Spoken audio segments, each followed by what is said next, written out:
ஆதியாகமம் அதிகாரம் 28.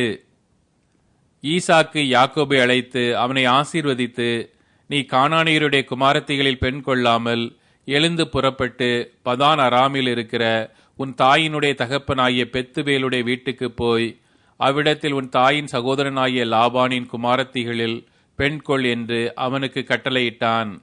சர்வ வல்லமையுள்ள தேவன் உன்னை ஆசீர்வதித்து நீ பல ஜனக்கூட்டமாகும்படி உன்னை பலுகவும் பெருகவும் பண்ணி, தேவன் ஆபிரகாமுக்கு கொடுத்ததும் நீ பரதேசியாய் தங்குகிறதுமான தேசத்தை நீ சுதந்தரித்துக் கொள்ளும்படி ஆபிரகாமுக்கு அருளிய ஆசீர்வாதத்தை உனக்கும் உன் சந்ததிக்கும் அருளுவாராக என்று சொல்லி ஈசாக்கு யாக்கோபை அனுப்பிவிட்டான்.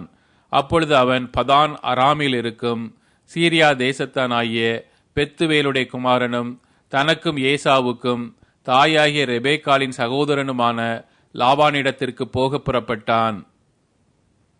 ஈசாக்கு யாக்கோபை ஆசீர்வதித்து ஒரு பெண்ணை கொள்ளும்படி அவனை பதான் அராமுக்கு அனுப்பினதையும், அவனை ஆசீர்வதிக்கையில் நீ கானானியருடைய குமாரத்திகளில் பெண் கொள்ள வேண்டாம் என்று அவனுக்கு கட்டளையிட்டதையும், யாக்கோபு தன் தகப்பனுக்கும் தன் தாய்க்கும் கீழ்ப்படிந்து பதான் அராமுக்கு புறப்பட்டு போனதையும் ஏசா கண்டதினாலும், கானானியருடைய குமாரத்திகள் தன் தகப்பனாகிய ஈசாக்கின் பார்வைக்கு ஆகாதவர்கள் என்பதை ஏசா அறிந்ததினாலும், ஏசா இஸ்மவேலிடத்திற்கு போய் தனக்கு முன்னிருந்த மனைவிகளுமன்றி ஆபிரகாமுடைய குமாரனாகிய இஸ்மவேலின் குமாரத்தையும் நெபாயோத்தின் சகோதரியுமாகிய மகலாத்தையும் விவாகம் பண்ணினான்.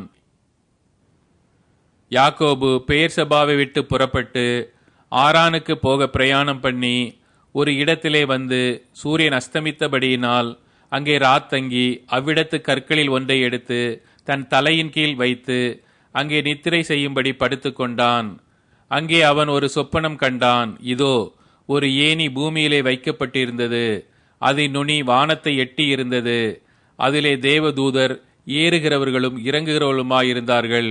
அதற்கு மேலாக கர்த்தர் நின்று, நான் உன் தகப்பனாகிய ஆபிரகாமின் தேவனும் ஈசாக்கின் தேவனுமாகிய கர்த்தர், நீ படுத்திருக்கிற பூமியை உனக்கும் உன் சந்ததிக்கும் தருவேன். உன் சந்ததி பூமியின் தூளைப் போல் இருக்கும். நீ மேற்கேயும் கிழக்கேயும் வடக்கேயும் தெற்கேயும் பரம்புவாய். உனக்குள்ளும் உன் சந்ததிக்குள்ளும் பூமியின் வம்சங்கள் எல்லாம் ஆசீர்வதிக்கப்படும். நான் உன்னோடே இருந்து நீ போகிற இடத்திலெல்லாம் உன்னை காத்து இந்த தேசத்துக்கு உன்னை திரும்பி வரப்பண்ணுவேன். நான் உனக்கு சொன்னதை செய்யுமளவும் உன்னை கை விடுவதில்லை என்றார். யாக்கோபு நித்திரை தெளிந்து விழித்தபோது, மெய்யாகவே கர்த்தர் இந்த ஸ்தலத்தில் இருக்கிறார், இதை நான் அறியாதிருந்தேன் என்றான். அவன் பயந்து, இந்த ஸ்தலம் எவ்வளவு பயங்கரமாயிருக்கிறது, இது தேவனுடைய வீடே அல்லாமல் வேறல்ல, இது வானத்தின் வாசல் என்றான். அதிகாலையிலே யாக்கோபு எழுந்து தன் தலையின் கீழ் வைத்திருந்த கல்லை எடுத்து அதை தூணாக நிறுத்தி அதன் மேல் எண்ணெய் வார்த்து அந்த ஸ்தலத்திற்கு பெத்தேல் என்று பெயரிட்டான். அதற்கு முன்னே அவ்வூருக்கு லூஸ் என்னும் பெயர் இருந்தது. அப்பொழுது யாக்கோபு, தேவன் என்னோடே இருந்து நான் போகிற இந்த வழியிலே என்னை காப்பாற்றி உண்ண ஆகாரமும் உடுக்க வஸ்திரமும் எனக்கு தந்து என்னை தன் தகப்பன் வீட்டுக்கு சமாதானத்தோടെ திரும்பி வர பண்ணுவாரானால் கர்த்தர் எனக்கு தேவனாயிருப்பார். நான் தூணாக நிறுத்தின இந்த கல் தேவனுக்கு வீடாகும். தேவரீர் எனக்கு தரும் எல்லாவற்றிலும் உமக்கு தசம பாகம் செலுத்துவேன் என்று சொல்லி பொருத்தனை பண்ணிக்கொண்டான்.